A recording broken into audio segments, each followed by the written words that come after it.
vocês? 2020 maravilhoso? Olha, eu vou tentar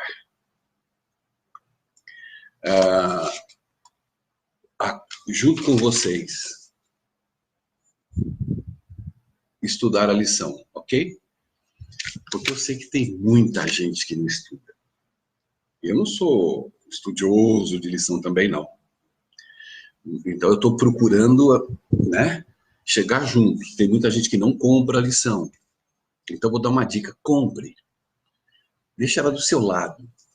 Deus vai tocar para você pegar. Quantas vezes eu fiquei sem comprar a lição, ou comprei, quando eu ia olhar, era quinta-feira, eu não tinha estudado nem um dia. É assim que funciona. São poucos aqueles que você vai lá na lição, tá tudo amarelo, verde, vermelho, riscado, anotado. Ok? Então vamos para a lição. Por favor. Ellen White diz que é a espinha dorsal da nossa igreja, da nossa fé. Então bora lá. De Jerusalém a Babilônia. É o tema da lição 2. A 1, você dançou já. Foi muito linda. E nós aprendemos na 1 de que Cristo, Jesus, é o centro do livro de Daniel, ok? Não fica pensando que Daniel é só profecias, não. Ali todas as profecias, todos os acontecimentos, tinha Cristo como reinando sobre tudo aquilo. Beleza pura? Então vamos lá, não quero perder tempo, porque nós vou passar o máximo que der aqui. E vou ser bem sucinta, tá bom? Pelo menos para você entender mais ou menos o que está rolando aqui dentro. De Jerusalém a Babilônia. O verso para memorar é: ora, a esses 4 jovens Deus deu conhecimento e inteligência de toda a cultura e sabedoria. Mas a Daniel deu inteligência de todas as visões e sonhos. Daniel 1:17. Legal. Aqui aí tem dicas para leituras e tal. E no sábado diz que a Bíblia não se esquiva de mostrar as fraquezas da humanidade, ok? Paulo diz que nós sabemos em quem temos crido. Então, qual que é o intuito da lição dessa semana? É colocar nós, como homens e mulheres de fé, dentro de um contexto babilônico, dentro de um contexto de tentações, de sofrimentos, de provações. Então, é um contexto meio pesado, porque esses meninos foram, além de cativos, foram treinados lá na Babilônia a ser babilônicos, tiveram seus nomes trocados. Então, a lição vai nos mostrar todo esse invólucro na vida de um crente, beleza? Então, no domingo, a lição já enfatiza a soberania de Deus em tudo isso. Por que a soberania de Deus? A soberania de Deus não quer dizer que Deus vai fazer tudo o que Ele quer, porque tem coisa que Ele não quer que acontece. Ele é soberano para deixar aquilo acontecer. Ele não quer que pessoas sofram, ele não quer que pessoas passem fome, necessidade, sejam cativos, mas ocorre. Nós estamos vivendo uma vida normal. Deus não fica brincando com seres humanos, ok? Então essa soberania é importante. Agora, o que eu tenho que entender como essa soberania é a minha fé? Eu tenho que entender como aqui, Judá fez mal perante ao Senhor, ok? E aí eles foram cativos. Ok, aí imagina 4 jovens de fé vendo o povo de Deus cativo, eles cativos, sofrendo como escravos, e você talvez sofrendo na sua vida, e nessa soberania. Você compreender, não precisa aceitar. Eu não aceito quando a coisa vai errado na minha vida, não aceito mesmo. E já fui pior, porque eu já tive brigas com Deus onipotentes, guerras de bater boca com Deus. Errei muito, mas até eu aprender. Hoje eu entendo. Mas na época que as coisas não davam certas ou não ocorriam do jeito que eu queria, era briga de boca dura mesmo. E eu achava que eu estava certo. Por que Deus Todo-Poderoso me impedia de ter certas prosperidades ou acontecimentos que não deveriam ocorrer, ocorreram ou ocorriam? Então eu brigava, lutava muito. E aí isso foi, e Deus foi deixando. Deus foi me colocando em cativeiro. Durante anos eu sofrendo isso. E aí eu fui entendendo, compreendendo a palavra, compreendendo o que é um Deus soberano, como esses meninos cativos também compreenderam. Os jovens, perigoso desafio à sua fé e às suas convicções, eles foram selecionados para receber treinamento especial para servir o rei. Ou seja, não adiantou nada a minha guerra, não mudou a soberania dele. Ele permitiu, deixou ocorrer, porque ele sabia que se não ocorresse daquela forma, seria prejudicial para mim. Por quê? Porque tudo é por amor a nós. Então, se coisas ou acontecimentos na época que eu desejava tivessem ocorrido, mas eu não estaria na igreja. Hoje eu sei, mas na época não. Eu só queria, a minha visão, só as coisas terrenas. Eu não tinha a visão soberana do Senhor, de Jesus. E eles viveram aqui na segunda-feira, fé sob pressão. Então, como eu acabei de ler, eles queriam colocar o formato babilônico no coração desses jovens. Como hoje, cara, não tem diferença. A vida, as novelas, as televisões, a internet, tudo é uma pressão babilônica para que a gente venha fazer uma ruptura com os céus, com as coisas dos céus, até tentando mostrar que isso é ridículo. Que ter fé em Deus é ridículo, que confiar em Deus é ridículo, por que eu não faço tal coisa, só porque eu estou na igreja, eu sou um imbecil, um idiota. Então tudo isso é teste de fé, tudo isso é teste contra a soberania de Deus, tudo isso é fé sob pressão. Eu sofro pressão diariamente, não só externa, mas interna. Muitas vezes eu venho me questionar, mas poxa, você não está muito fanático, não? Você não está querendo... Enfim, você não precisa ser tão assim. O que é ser tão assim? É amar a Deus? É servir a Deus? É amar ao próximo, amar a sua obra? Então, isso é ficção. Eles estavam num mundo rico, a arquitetura maravilhosa, a lição de segunda-feira diz. Então, meu irmão, minha irmã, é isso que nós vivemos, é isso que nós sofremos, é isso que eles sofreram, que eles viveram durante anos. Além de ver o povo de Deus subjugado, eles tinham toda a beleza e alegria que o mundo poderia dar para a sua carne e os seus desejos. Mas eles não caíram nessa. Firme decisão. Nós sabemos daquele papo da comida, né? Na terça-feira, 7 de janeiro, vai falar Daniel 1, de 7 a 20, você pode ler. Porque aí quando você faz essas leiturinhas, que parece que não é nada, você está tendo uma conexão maior com Deus. Você está tendo uma conexão com a palavra de Deus. Você está começando a colocar dentro da sua mente, dentro do seu coração, informações que você provavelmente não tinha, não estudando a lição.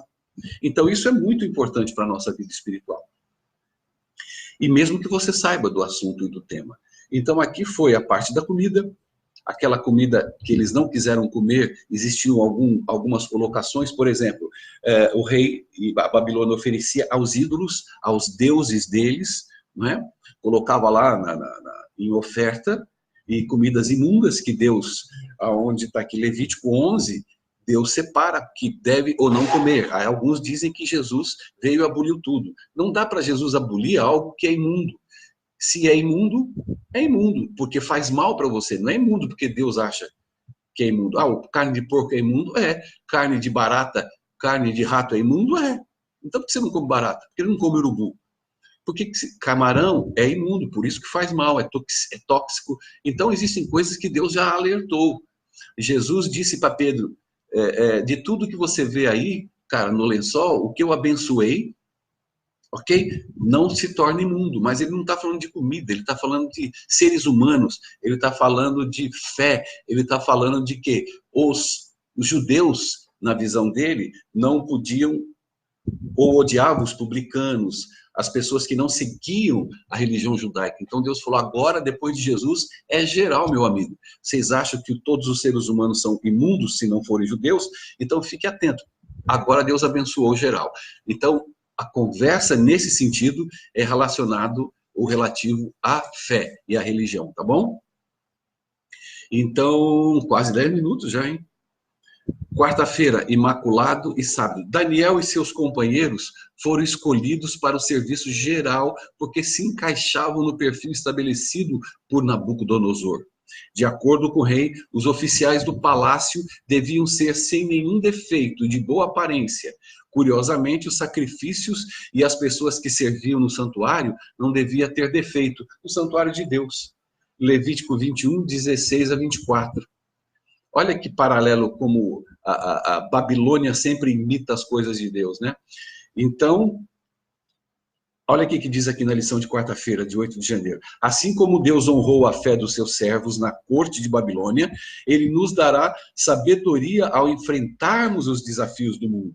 A partir das experiências de Daniel e de seus companheiros, percebemos que realmente é possível permanecer incontaminado dos elementos corruptores da nossa sociedade. É o que a gente falou. Eles procuraram se manter imaculados e sábios.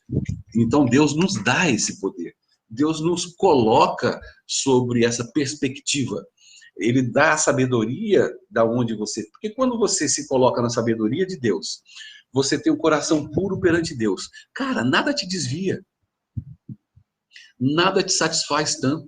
Mesmo que você caia, mesmo que você tenha percursos errados nesse caminho, mas imediatamente você fala, pá, né, você se toca e você retorna para o caminho de novo, para o caminho da cruz, para o caminho de Jesus. Era isso que eles faziam. Existe um estudo, que eu não posso confirmar, mas tem muita lógica, de que quando Daniel pediu para que não matasse os videntes, né, da época, os profetas da época, que não conseguiram detectar o sonho de Nabucodonosor, que ele mandou matar todo mundo. Daniel falou, olha, eu vou revelar, mas eu peço que o senhor não mate ninguém. E ele acabou não matando. Dizem os estudiosos que a partir daí, a maioria ou muitos desses profetas videntes começaram a estudar sobre o Deus de Israel. E foram estudando durante séculos, ou seja, décadas, pai passando para filho, netos, e assim foi, até que os três, ou os reis magos, né, que eram muito mais de três que fizeram a viagem, acabaram detectando o nascimento de Jesus pelas profecias. Olha que bonito, por causa de uma atitude de um homem de Deus. Beleza? Na quinta-feira fala sobre a prova final. Depois de 3 anos de treinamento na Universidade de Babilônia, os 4 hebreus foram levados perante o rei à prova final. Eles não eram apenas mais saudáveis do que os outros alunos, mas também os superavam em conhecimento e sabedoria.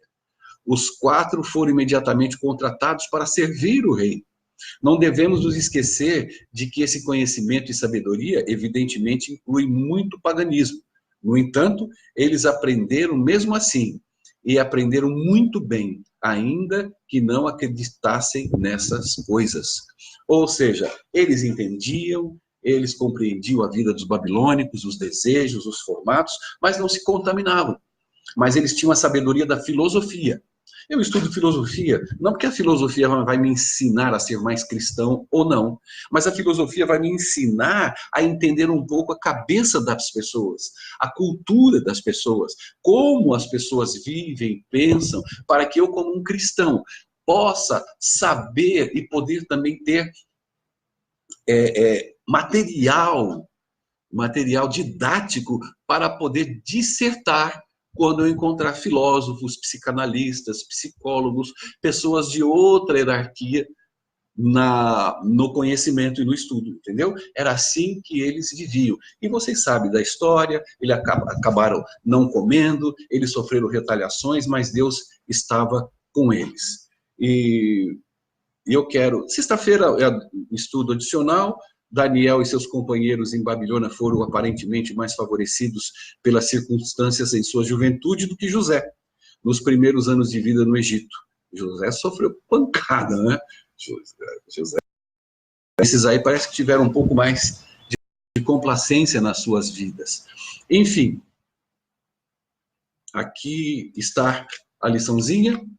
Pelo menos eu dei uma passada mais ou menos meio que em breve, colocações para que você que não tem a lição, que não estuda a lição, possa acompanhar pelo vídeo e ter uma noção para quando você chegar na sua classe, você chega sem medo, porque às vezes a gente não estuda e fica com vergonha. Aí não vai na escola sabatina porque fala, pô, eu vou sentar, eu não tenho a lição. Um professor chato vai perguntar para mim, e aí, João? E aí, Maria? O que você acha aí lá de terça-feira? Pronto. pronto, aí já se encolhe. Então é melhor não ir.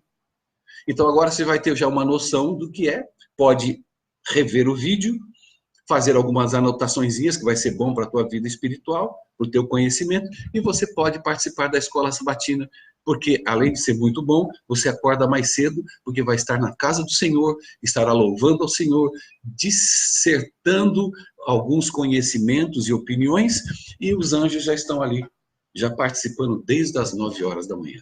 Tá bom? Então fique na paz. Obrigado, vocês ficaram mesmo aí. E compartilhe, tá? Eu vou escrever aí, vamos estudar a lição, eu vou colocar o nome da lição, compartilhe, porque outras pessoas também vão precisar disso, tá bom? Deus abençoe, fique na paz. Até já. Tchau, fui.